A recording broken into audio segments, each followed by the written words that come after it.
Hey, beautiful people, and welcome to another episode of Mondays with Mondane, where we dive deep into life, love, liberty, democracy, and maybe a little truth. Well, truth more now than ever. I'm your host, Edie Mondane, and tonight we're bringing light into the shadows by unmasking one of the oldest and most dangerous lies in American history, the invention of whiteness. It's time we learn what whiteness really is and where it comes from and how it continues to shape the way we see each other and ourselves, because unless we confront this invention for what it is, we'll stay trapped in a game rigged from the start, a game designed to divide the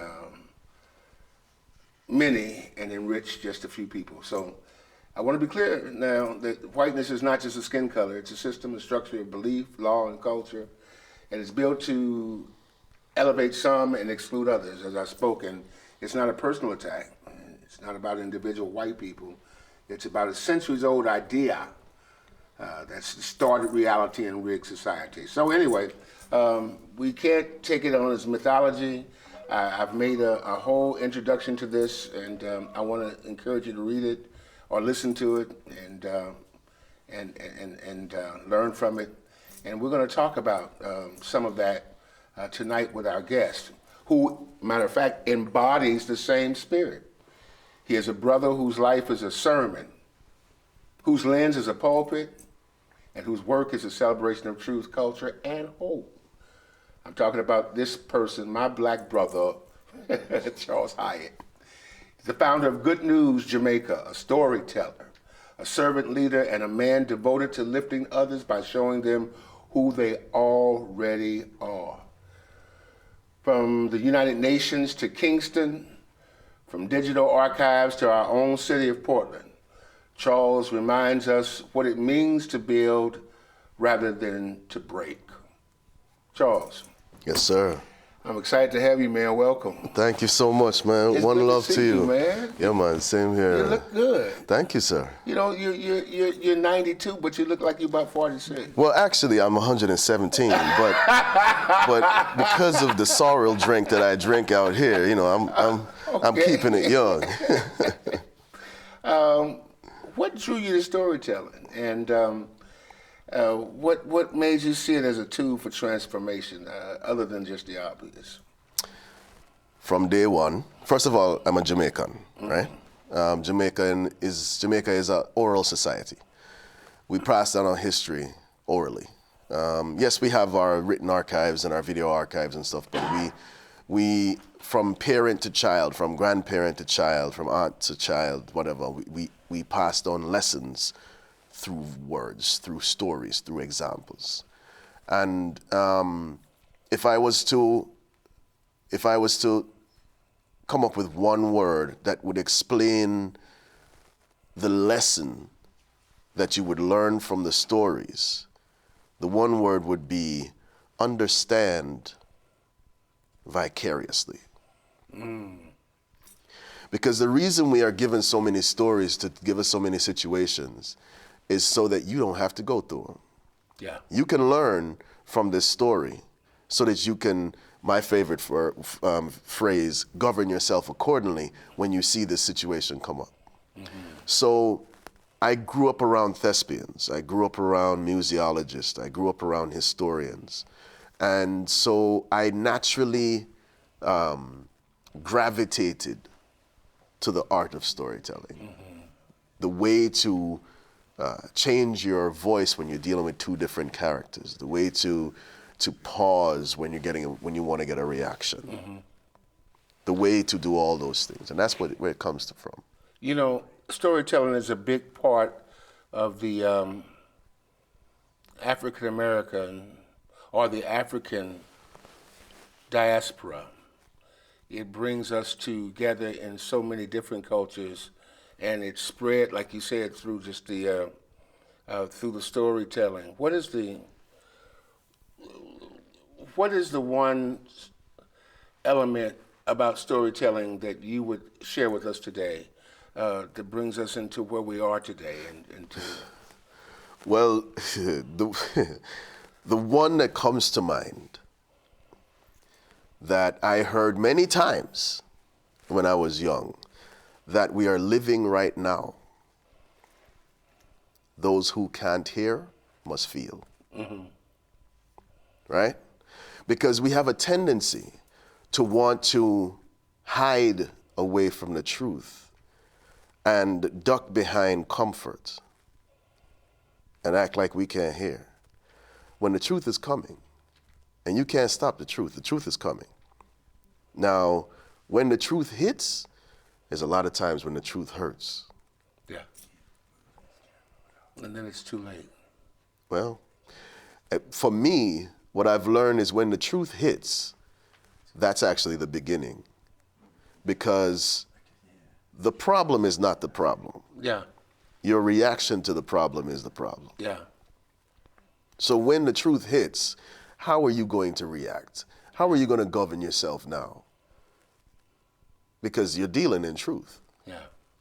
What drew you to storytelling? What was the thing in your life that just had, you just had to do this? Well, I believe that the best way to get a point across is to make it an example and make it an experience. And because that's how my mother would discipline me. Instead of just saying, you don't do this, don't do that. She made it into an example. She made it into if you do this, then that, right? And I wanted to do my part in helping people around me not have to go through things 2 and 3 times. Because you see, the thing is, the greatest teacher in the world is life. And the reason why I say life is the greatest teacher, as long as you don't learn a lesson, you will be taught it again. Wow. Wow.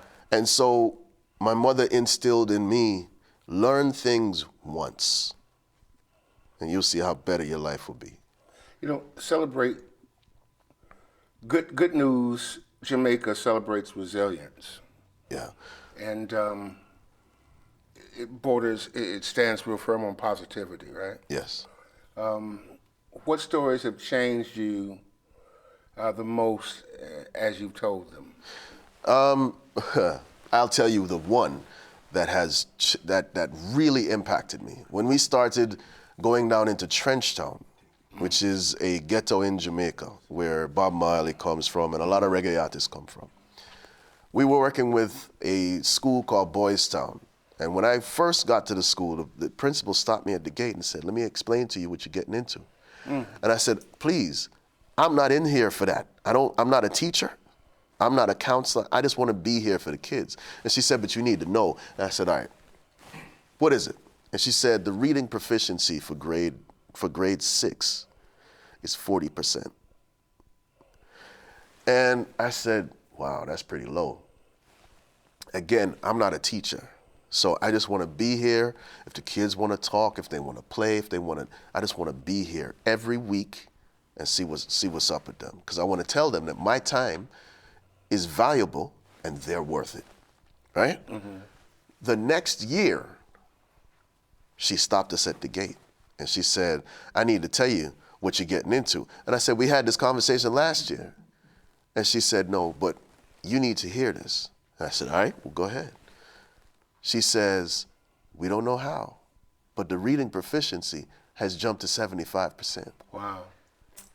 And the only thing that has changed is you and your guys come in here every week. I said, well. And the storytelling and the sharing. Absolutely. What do you believe people most misunderstand about Jamaica or the Jamaican? So Jamaica is, for most people, Jamaica is the sun, the fun, the rum, the music, the weed, right? The sand, right?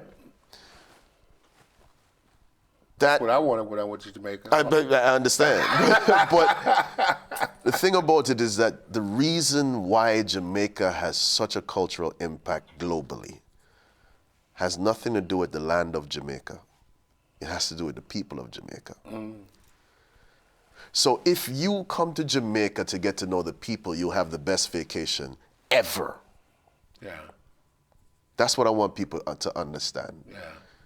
And it's the same thing in Portland.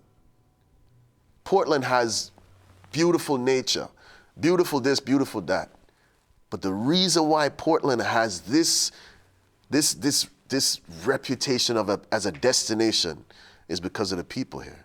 Yeah. You worked in powerful institutions. Yeah. The World Bank, the UN, the Smithsonian. What did you think about those spaces, and what did they teach you about global systems and how they treat black and brown populations? Well, in one word, they're rigged. Mm-hmm. They're rigged. Because they're rigged. Expound on that. So the story over the years is that, and if we hear it in the black community, if you're black, step back. If you're brown, stick around. Yeah. You know? And I found in those institutions, the World Bank, the Peace Corps, the UN, the Smithsonian, all of them, black people could only get to a certain level. Yeah. And then if you went through the ceiling, if you went through the glass ceiling, you really weren't connected to the rest of the community. And so it's rigged because it's not, as with most international systems, it's not about the product that each person can help build. It's about a status quo that needs to be kept. Yeah. Speaking of that, you're coming back to Jamaica. You're going back to Jamaica in 2008. Yeah. How did it reshape your sense of identity? The person you're calling. Brother, how did that? listen. How did that feel? Listen. I tell everybody, when I decided to leave the United States in 2008 and move back to Jamaica, till this day, it's the best thing I ever did for myself, barring none. Not getting married, not having children, none of that. Because if you can imagine a black man growing up in Washington, D.C. in the belly of the beast, because I worked on Capitol Hill, I did all that stuff. Moving to a country where I'm no longer a statistic. I'm no longer even the totem pole doesn't exist. Right? Everything around me is done by me. My word and my experience is what people are gravitated to. Yeah. Right? That's a different experience. And then when you move to Jamaica and you meet and live around real Jamaicans,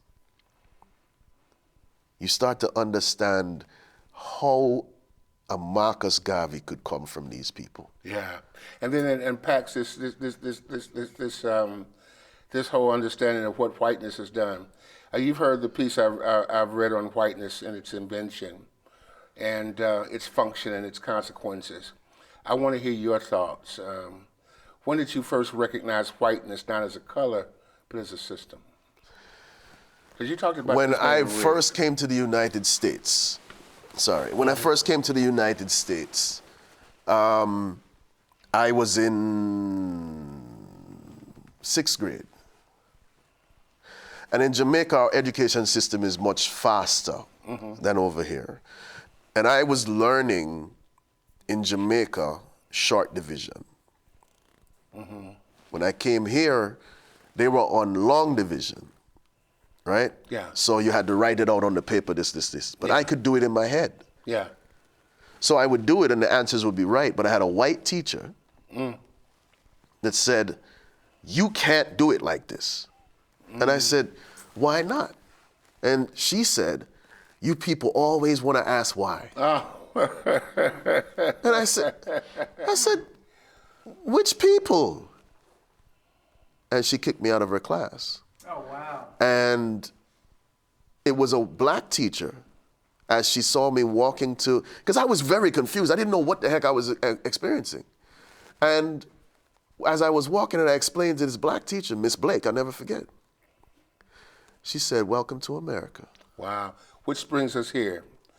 How have you seen whiteness operate differently, but similarly in Jamaica as it does in the United States? Yeah, man. Jamaica has a colorism system also, and a classism system, right? So you will see, like back in the day, bank tellers. In order to be a bank teller, you had to be light skinned, right? Anything that was front facing, they even today, there's some schools where you can't wear locks. Yeah. Right? You can't wear natural hair. But if a white person comes in and their hair is long, or if an Indian person and their hair is long, they get away with it. They're fine. Yeah. But if a black person grows their hair long, they're ostracized It's so and different. It's just, yeah. But it is the tribal. isms there. The isms and the schisms, as we call it in Jamaica, are very much alive. Because in Jamaica, what we see is that your status is your salary. Wow. What role do you believe that storytelling and media play in either perpetuating or dismantling whiteness? How can that be? Listen, all of the constructs that we believe, that we were taught, is based on storytelling. Whether they're true or not, Yeah. it doesn't matter. Yeah. It's whether or not you want to do the investigation to find out if there's truth to this or not. Absolutely. Absolutely. But because, again, people are so attached to comfort and not truth, the people get away with telling you foolishness and having you act a fool. So storytelling is huge. Let me give you an example. Please. Have you ever heard of Ibrahim Traore? Do tell. Beautiful. The fact that you don't know about Ibrahim Traore is a perfect example of a narrative. Right now, as we speak, Ibrahim Traore is the president of Burkina Faso. Burkina Faso used to be the poorest country in the world. But Ibrahim Traore led a coup. And once he took over, he kicked out every colonizer. This is in West Africa. He nationalized all resources. And based on his resources, he started doing business with Russia, China, North Korea, to say, listen, I need to build my country. They were told in Burkina Faso, you can't grow anything, so you have to import all your food. Now they're the breadbasket of West Africa. He's built hospitals, schools. He has a 50,000 kilometer per year road program. Whereas when the colonizers were there, they refused to build roads. Wow. It's the fastest growing economy in the world. Wow. But you haven't heard of it. Do tell. So that's all narrative. My goodness. Is black joy and cultural pride a form of resistance in your view? All right, so I'm a Jamaican before anything else, right? That's how Jamaicans are taught. Yeah. You're not going to hear a person say, I'm a man before I'm a Jamaican. You understand? Yeah. In certain societies, it would be a resistance. Hence, the fist at the Olympics. Yeah. That was resistance, right? Yeah. But in certain societies, it's just the way it is. Yeah. Because we don't have anything to fear. We don't have anything to try to compare ourselves to because we are it. There's no imposter syndrome going on. No. Yeah. No. And that's what Ibrahim Traore, that's what Assimi Goïta in Mali, I think. It's Mali, Niger, and Burkina Faso, those three countries, have stepped away from the economic, the ECOWAS, which is the ECOWAS, countries of Economic Community of West African States. This is a coalition of countries. Of countries in West Africa that were really under the colonizers. Mm-hmm. And have made remarkable strides. So ECOWAS has not made, because they're under the colonizers. These 3 countries left ECOWAS. They said, we're not dealing with y'all no more because you're not about progress. Mm-hmm. And all 3 countries are now out of, listen to what I'm saying, they're all 3 out of international debt. Wow. So how can we finalize that and say, this is what we need to model, and this is what we need to look at as African Americans in America, and say this is where our destiny should be. This is what we should be putting forth, and how can we attribute making that known to our communities? How can we get that word out there? Your best storytelling. I'm going to rub you wrong. Ah. The African American community have one problem. What's that? Splinter. Say it. The African American community have learned we not like them. They not us. This. Whatever you can say to separate you from other groups. And only until the African American community looks at other communities that are going through the same things and say, let's get together and fix this. It's however you look at it, whether it is in elementary school or up in corporate. When you find an enclave of people that is only going to be about their own culture, their own brother, their own sister, that enclave can only go but so far. Yeah. You've created the Charles Hyatt Foundation to uplift youth. Yes.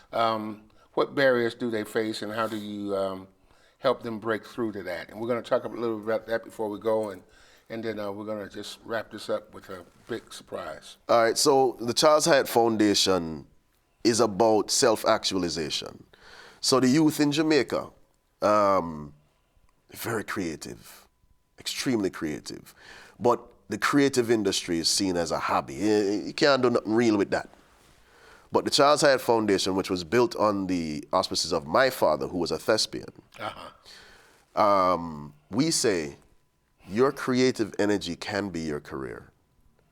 If you treat it as a career, if you treat it as a business, if you really want to get into the creative thing, you have to learn the business, or else you will be taken advantage of. Mm-hmm. And so the Charles Hyatt Foundation tries to help youth build their creative careers in a way that they're proud, sustainable, and can pass it on to a next generation. Mm-hmm. So pass it on through association, storytelling, building, through the excellence, par excellence, through regenerational. We don't put all of that pressure on the youths. Mm-hmm. The only thing I want a youth to be is an example. What you do with that, you decide what kind of example you want to be. But I need you to feel so powerful in yourself that you will be an example. Making spaces for the creativity in you. Yeah, man. The storytelling aspect of liberation, and this is what it looks like. You know what? I have been so honored to have our young storyteller with an old mind and a young heart, bringing black storytelling to discovering our own voices in a world that always doesn't always want to hear what they've got to say. I want to ask a final question. If you had 60 seconds to speak directly to whiteness, not a person, but the idea, what would you say? Tell us a story that would speak to the great white spirit and move us past it and move us beyond it. All right, I told you I like to teach with example. Mm-hmm. Today, I was at a track meet, and I was walking with my wife, and a little white girl came up to my wife, And she started having some conversation and just telling her about just how this. And she was so flowing. And as we walked, because they were both having a great conversation. And as we walked away, I said, that's beautiful. That little girl has not been introduced to race yet. Wow. Wow. So it's the ideology that we get from the stories that we're told in our homes. That's it. The stories that we're told in our boardrooms. That's it. The stories that we're told in our classrooms. The stories that you tell. If this episode spoke to you this evening, I want to hear it. And I want to hear your story. I want you to share this and go to others and tell them about Mondays with Mondine. If it made you think, talk about it. If it made you see, act on it. It's important that your story, your storytelling experience becomes a crescendo to all that you are with and all that you encounter. A special shout out to our sponsors this evening. Poshines, Cafe de la Soul, at 8139 North Denver in the Kitten District. Aunties and Tanties Daycare Services, nurturing our babies with excellence, and Adorn Electric, lighting our way forward.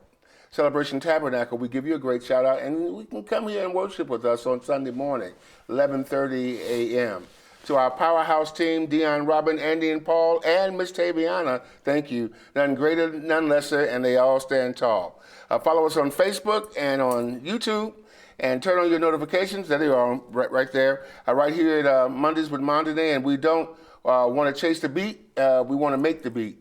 And until next time, stay informed, stay inspired, and keep your light shining. Brother Charles. Yes, sir. We appreciate you. Blessings, man. We appreciate your gifting, and we want you to come back and Yes, talk to man. us some more. Oh, you mean, of course. We All still right. have to talk about the Portland image. Yes, right. Yeah, man. We haven't talked about the Portland image, so we got more to talk about. Yeah, God man. bless you. You know, I talk about a lot about knowing where you came from to know where you're going.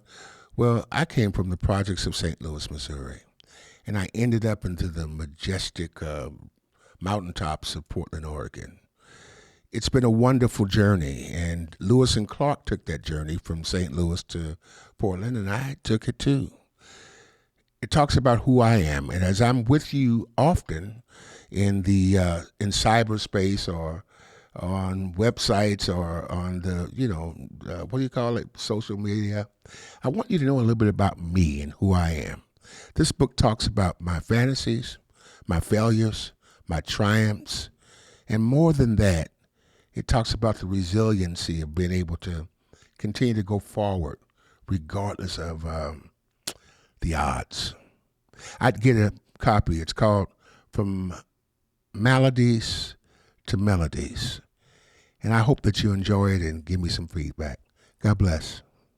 Hey, it's time for you to come to Post Shine. Check out that catfish sandwich. Oh my goodness, is that the shrimp po' boy? Man, look at that chocolate chip cake. Man, I need to get over to Post Shines at 8139 North Denver right now because this food looks delicious. Or call if you'd like, 503-978-9000. And don't miss it, you'll be sorry. In times gone past, we find ourselves making excuses so that people reminded, ooh, I've got to get home and tend to the brand new business. I need some time alone. Can't just wait until I'm finished texting on my phone.